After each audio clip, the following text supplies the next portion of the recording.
Apocalipse de Baruque, capítulo 61. A sétima água escura. A sétima água escura que viste é o projeto perverso de bezerros de ouro, e os atos sacrílegos dos reis que lhe sucederam, a excomunhão de Isabel, a adoração dos falsos deuses que naquela época eram cultuados em Israel, a contenção das chuvas, as privações da fome, de tal sorte que as próprias mulheres devoraram o fruto do seu ventre, o tempo da deportação que atingiu 9,5 tribos, porque viviam em muitos pecados. Assim veio o rei dos assírios, Salmanassar, e levou os prisioneiros.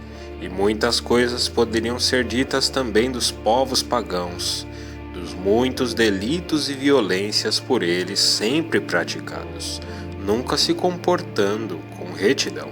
Isso é a sétima água escura que viste.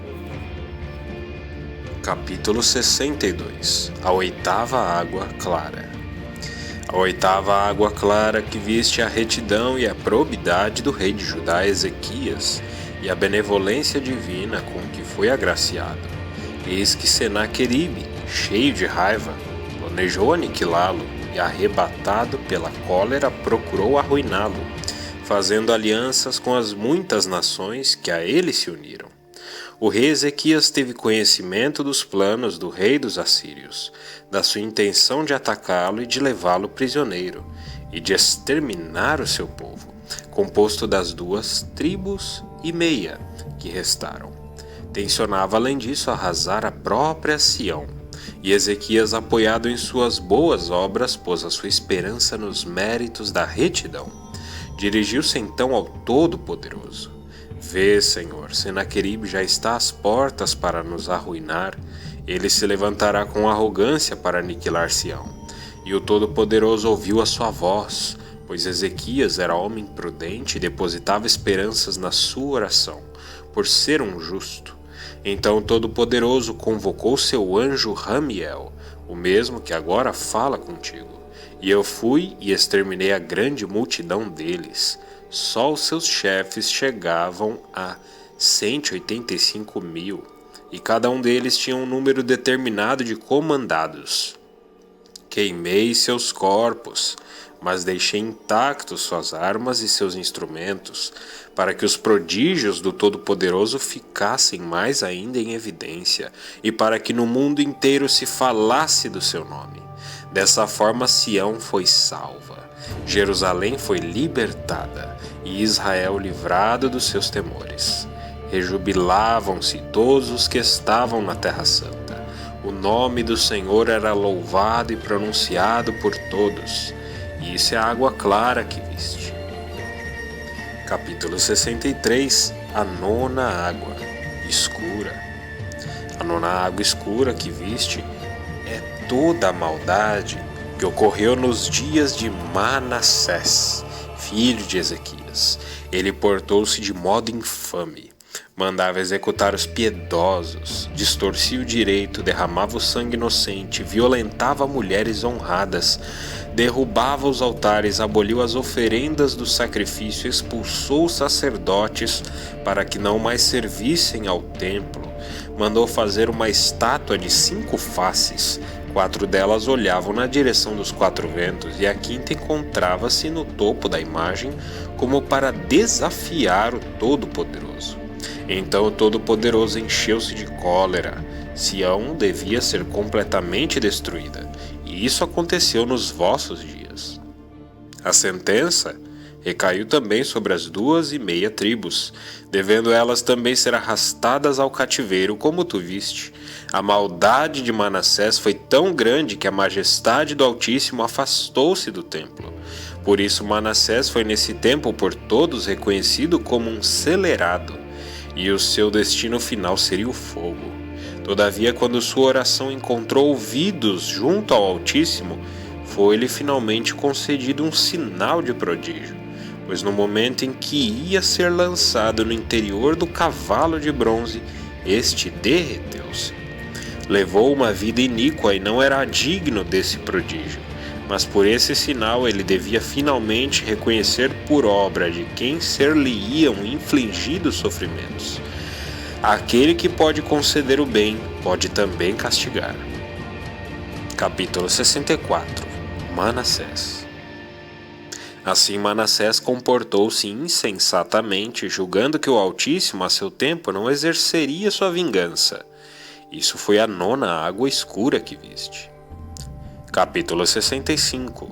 A 10ª água clara. A 10ª água clara que viste é a pureza e retidão da vida de Josias, senhor de Judá. Unicamente ele, naquele tempo, era de todo o coração e de toda a sua alma submisso ao Todo-Poderoso. Ele expurgou o país dos ídolos, consagrou de novo todos os utensílios sagrados e restituiu ao altar as oferendas. Elevou o poder sagrado, exaltou os justos e honrou prudentemente todos os sábios. Restabeleceu os sacerdotes no seu serviço. Expulsou do país os bruxos e feiticeiros, bem como os conjuros da morte. Não apenas exterminou os ímpios que ainda sobreviviam, como mandou também que fossem retirados das suas sepulturas os ossos dos mortos, para que serem queimados. E instituiu as festas e os sábados e as oferendas sagradas. Fez lançar ao fogo os impuros, os videntes e impostores, que ao povo corrompiam. A todos eles entregou as chamas, e aos que naquele tempo ainda eram seus adeptos, mandou arremessar no vale do Cedron, e sobre eles fez acumular pedras. O seu zelo pelo Todo-Poderoso era do íntimo da sua alma.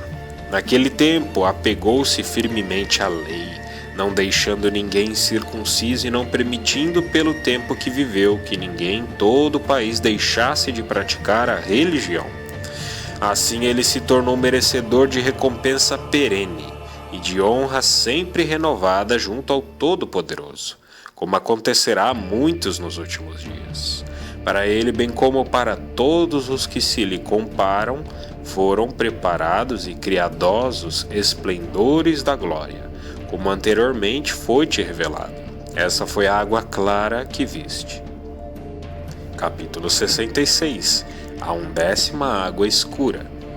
A 11ª água escura que viste é a desgraça que presentemente atinge Sião. Pensas por acaso que não se entristecem os anjos diante do Todo-Poderoso pelo abandono de Sião e por verem os gentios no seu próprio coração se vangloriarem e as hordas inimigas proclamarem diante dos seus ídolos: aquela que por tanto tempo pisava agora está esmagada, aquela que subjugava está agora subjugada? Pensas que o Altíssimo se alegra com isso e que com isso o seu nome é altamente glorificado? Mas também o que seria feito da sua tão justa sentença? O tormento atingirá igualmente aqueles que estão dispersos entre os povos, e aqueles que em cada país vivem na vergonha. Quanto mais Sião estiver abandonada e Jerusalém devastada, tanto mais florescem os ídolos nas cidades dos gentios. E o perfume balsâmico da justiça que da lei emana, evolou-se completamente em Sião. Em toda parte, na terra de Sião, reina o cheiro do pecado. Então levanta-se o rei da Babilônia, que agora arrasou Sião, jactando-se diante do povo e concebendo arrogâncias em seu coração diante do Altíssimo. Mas finalmente ele também cairá. Isso corresponde a 11ª água. Capítulo 67. A 12ª água clara. A 12ª água clara que viste significa o seguinte: virá em seguida o tempo em que a tribulação que se abaterá sobre teu povo será de tal ordem que lhe correrá o risco de perecer inteiramente. Mas na realidade ele será salvo, e então seus inimigos se prostrarão aos seus pés, e por longo período o povo estará em júbilo. Naquele período Sião também será rapidamente reconstruída e serão restabelecidos os sacrifícios. Os sacerdotes tomarão o ministério sagrado e os próprios pagãos haverão de se aproximar reverentes, mas não na mesma medida de antigamente. Então acontecerá a queda de muitas nações. Isto é, a água clara que viste. Capítulo 68. A água mais escura de todas. A última água que viste era de fato mais escura do que as anteriores.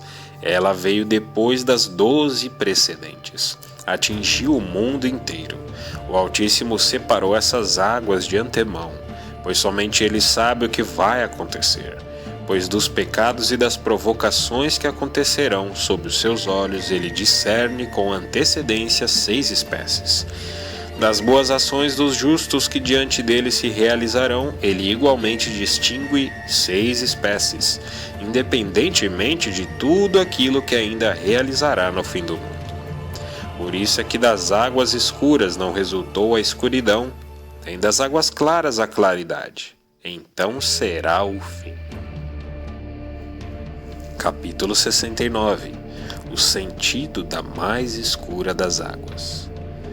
Ouve agora o significado dessa última água negra que virá após as águas escuras anteriores. É o seguinte o sentido. Dias virão em que os tempos estarão maduros. Próxima estará a colheita da boa e da má semeadura. Então o Todo-Poderoso espalhará a confusão da mente e as angústias do coração sobre a terra, sobre os seus habitantes e os seus príncipes. Então eles se odiarão mutuamente e armar-se-ão uns contra os outros para a guerra. Os que estiverem em inferioridade intrometer-se-ão com os próceres, e os exíguos considerar-se-ão iguais aos potentados. Muitos serão entregues nas mãos de poucos, e os que não eram nada dominarão os poderosos. Os pobres terão superabundância no lugar dos ricos. Os malfeitores se sobreporão aos heróis. Os sábios se calarão. Os nécios terão a palavra. Não se realizarão os pensamentos dos homens, nem as reflexões dos príncipes, nem se cumprirá a esperança dos que esperam.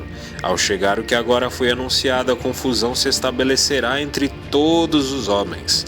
Muitos cairão na guerra, muitos perecerão de tristeza e muitos deixarão os seus no desamparo. Então o Altíssimo fará levantarem aqueles povos que ele havia preparado. Eles virão e moverão batalha contra os príncipes que ainda restarem. Mas todo aquele que sobreviver à guerra perecerá por um terremoto. Quem se salvar do terremoto morrerá pelo fogo, e quem se salvar pelo fogo morrerá pela fome. Quem então ainda puder encontrar salvação e a tudo isso escapar, será vencedor ou vencido, cairá nas mãos do meu servo, o Messias. A terra toda devorará os que nela habitam. Capítulo 70. A proteção na Terra Santa. A Terra Santa, porém, compadecer-se-á dos seus. Naquele tempo, ela protegerá os seus habitantes. É esta, portanto, a visão que tu contemplaste e esse o seu significado. Eu vim para revelar-te isto, porque a tua súplica encontrou ouvidos junto ao Altíssimo.